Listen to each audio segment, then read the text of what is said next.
ভূমিকম্প কেন হয় গতকালকের ভিডিওটা দেখে নেবেন। ভূমিকম্প নিয়ে পৃথিবীর কোন দেশ অগ্রিম বার্তা দিতে পারে না। তাহলে যে আমরা বলছি যে একটা দুঃসংবাদ আসতেছে বা যারা আবহাওয়াবিদ আছেন তারা যে বলতেছেন, তাহলে তারা কিভাবে বলতে সক্ষম এগুলা বের করার জন্য? এজন্য আমাদের পার্টনারশিপ দরকার, অ্যালায়েন্স দরকার তুরস্কের সাথে, ইউএস এর সাথে, এবং এই ধরনের দেশ যারা এগুলা তারা নির্ণয় করতে পারে। মনে রাখবেন, আমি উড়িয়ে দিচ্ছি না কোনো জিনিসই। ভূগর্ভস্থ আপনার যে কোন ধরনের পারমাণবিক। আসসালামু আলাইকুম দর্শক, ভয়াবহ ভূমিকম্পের কবলে বাংলাদেশ।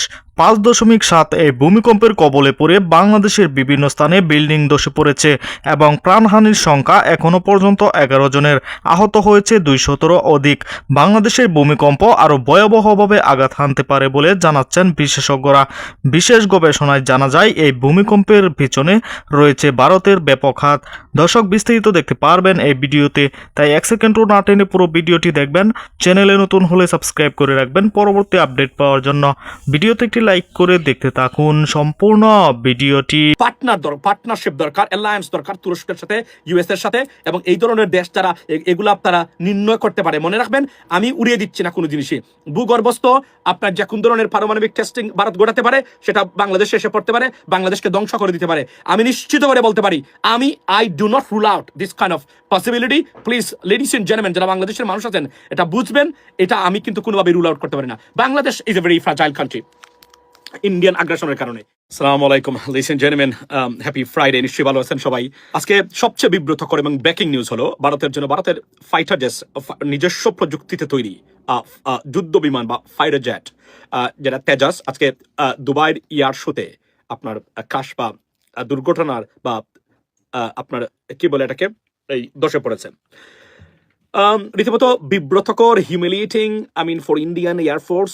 কারণ কি? কারণ হলো যে আপনার এই ভারত পাকিস্তান যুদ্ধে যতই ইন্ডিয়া বলুক না কেন, মোটামুটি কংগ্রেশনাল রিপোর্টে সবচেয়ে মারাত্মক যে ঘটনা সেখানে ঘটেছে যে ভারতের এয়ারফোর্সের বিরুদ্ধে, সেটা হচ্ছে যে ইউএস কংগ্রেশনাল রিপোর্টে ভারতের আপনার বিমান ভূপাতিতের ঘটনাটা সেটা রিপোর্টে আসছে। এখানে একটা জিনিস আমি বলে রাখি আপনাদেরকে ক্লিয়ারলি, যে এই ধরেন প্রেসিডেন্ট ট্রাম্প অনেক সময় মনে করতাম হয়তো উনি এক্সাজুরেট করে বলছেন 7টা 6টা 7টা, কিন্তু আপনার এই ভারতীয় কর্তৃপক্ষের কাছে কোনো ধরনের প্রতিক্রিয়া বা প্রতিবাদ, যদিও প্রতিবাদ ওই অর্থে তারা জানাতে পারবে না যেভাবে অন্য দেশ করলে জানাতো, কিন্তু একটা সফট আপনার হ্যান্ডে প্রতিবাদটা পর্যন্ত ভারত করতে পারে নাই প্রেসিডেন্ট ডোনাল্ড ট্রাম্পের এই ক্লেইম বা দাবি যেগুলা ভারতের এয়ারফোর্স নিয়ে পাকিস্তান ভারত যুদ্ধে উনি করেছেন। এর জন্য I was waiting for a clarification by a reliable source, ladies and gentlemen.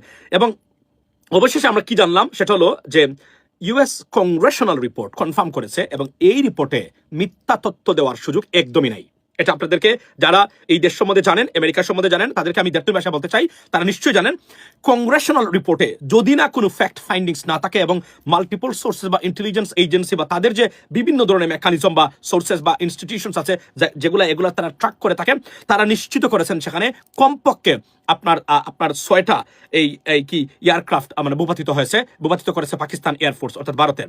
So এখন আপনি বুঝতে পারেন যে এটা কতটা বিপজ্জনক।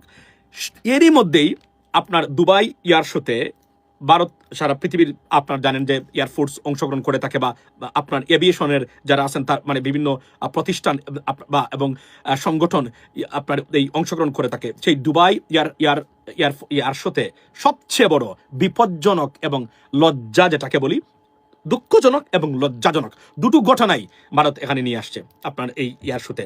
এবং দেখার ভিতরে সবাই, সারা পৃথিবীর মানুষ যখন বসে বসে এয়ার শোগুলা দেখতেছিল, সেই সময় ভারতের এই তেজাস আপনার এয়ারক্রাফটটা আপনার ভূপাতিত হলো। সো এটা অনেকেই বলছেন যে এটা আপনার দুঃখজনক এবং তাদের অতি বাড়াবাড়ি বা অতি বিভিন্ন কারণে এই লজ্জাটা তাদের জন্য এসেছে। তবে খুবই দুঃখজনক, এবং পাইলট যিনি বদলুক একটা জীবনের ক্ষতি হলো। ভারতের এয়ারফোর্সে কতটা আপনার এই ফ্রাজাইল এবং delicate, to be honest, in terms of capacity, ladies and gentleman, সেটা আবারও প্রমাণ করলো। এবং এই এয়ারফোর্সগুলো নিয়েই তারা আপনার বিভিন্ন দেশকে হুমকি দামকি এবং দিয়ে থাকে, যেমন বাংলাদেশকে উড়িয়ে ফেলবে, কেটে ফেলবে, মেরে ফেলবে, ছিঁড়ে ফেলবে। আমি তো মনে করি যে আমাদের দেশের যে এয়ারফোর্স পাইলটস যারা আছেন তাদেরকে যদি এইভাবে সত্যিকার অর্থেই ইকুইপমেন্টসগুলা, মিলিটারি ইকুইপমেন্ট দেওয়া হয়, তারা এর চেয়ে ভালো কাজ করতে পারবে বলে আমি মনে করি। Ladies and gentleman, Dubai air show নিয়ে এটা এখন ইন্ডিয়ার ভিতরে মারাত্মক ধরনের প্রতিক্রিয়া চলছে যে ভারতের জন্য এমন লজ্জা কেন নিয়ে আসলো ভারতীয় এয়ারফোর্স। এবং আমি আপনাদেরকে ক্লিপটা দেখাতে চাই। এটা একটা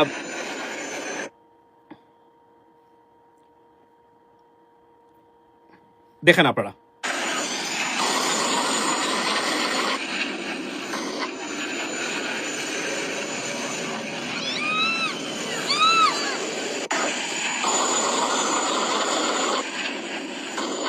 Look at that.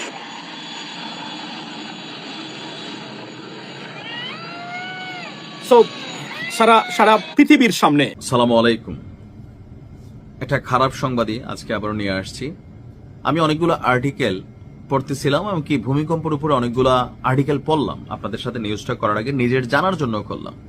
তো ভূমিকম্প কেন হয় গতকালকের ভিডিওটা দেখে নেবেন। ভূমিকম্প নিয়ে পৃথিবীর কোন দেশ অগ্রিম বার্তা দিতে পারে না। তাহলে এই যে আমরা বলছি যে একটা দুঃসংবাদ আসতেছে, বা যারা আবহাওয়াবিদ আছেন তারা যে বলতেছেন, তাহলে তারা কিভাবে বলতেছেন, রাইট?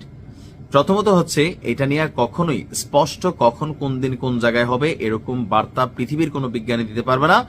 এটা একমাত্র উপরওয়ালা, আপনি যে ধর্মের অনুসারী হন আর যদি নাও হন, জেনে রাখেন উপরওয়ালা জানেন প্রকৃতিতে কখন এটা ঘটবে। তবে বড় ঘটনা ঘটার আগে ছোট কিছু ঘটনা ঘটে। পৃথিবীতে প্রতি বছর গড়ে প্রায় ৬,০০০ ভূমিকম্প হয়। তো বিজ্ঞানীরা এই ভূমিকম্পগুলোকে অ্যানালাইসিস বা গবেষণা করে তারা অনেক কিছু এখন সিদ্ধান্তে পৌঁছাইতে পারছেন। ইভেন যেই বিজ্ঞান এবং প্রযুক্তি যেই লেভেলে পৌঁছাইছে, এগুলাকে পরীক্ষা করা, অবজারভেশন করা, কোন ঘটনাটার পরে কোন ঘটনা ঘটছে, এরকম নানান সিদ্ধান্তের মাধ্যমে একটা জিনিস এখন করা হয়, সেটা হচ্ছে একটা আগাম বার্তা। বাংলাদেশ নিয়ে খুবই খারাপ বার্তা হচ্ছে, বাংলাদেশে যে কোনো সময় একটা বড় মাপের ভূমিকম্প হবে, যেটার মাত্রা হতে পারে 7-এর উপরে, 8-এর কাছাকাছি। আর যদি কখনো এরকম হয়, সেদিন পর্যন্ত যদি বাইচা থাকি তখন তো দেখা হবে, না হলে তখন আর নিউজও শোনা হবে না, বাংলাদেশ ডাইবা যাবে। বড় ভূমিকম্পের আগাম বার্তা দিয়েছে বাংলাদেশ প্রকৌশল বিশ্ববিদ্যালয়ের পুরকৌশল বিভাগের অধ্যাপক এবং ভূমিকম্প গবেষক মেহেদী আহমেদ আনসারী।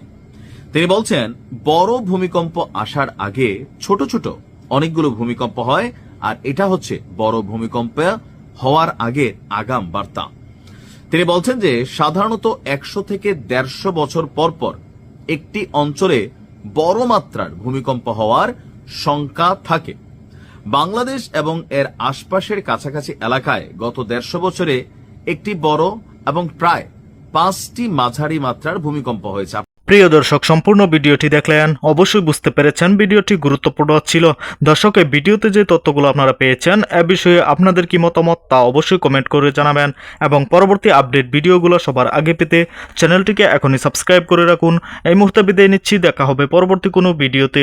সে পর্যন্ত ভালো থাকুন, সুস্থ থাকুন। আসসালামু আলাইকুম।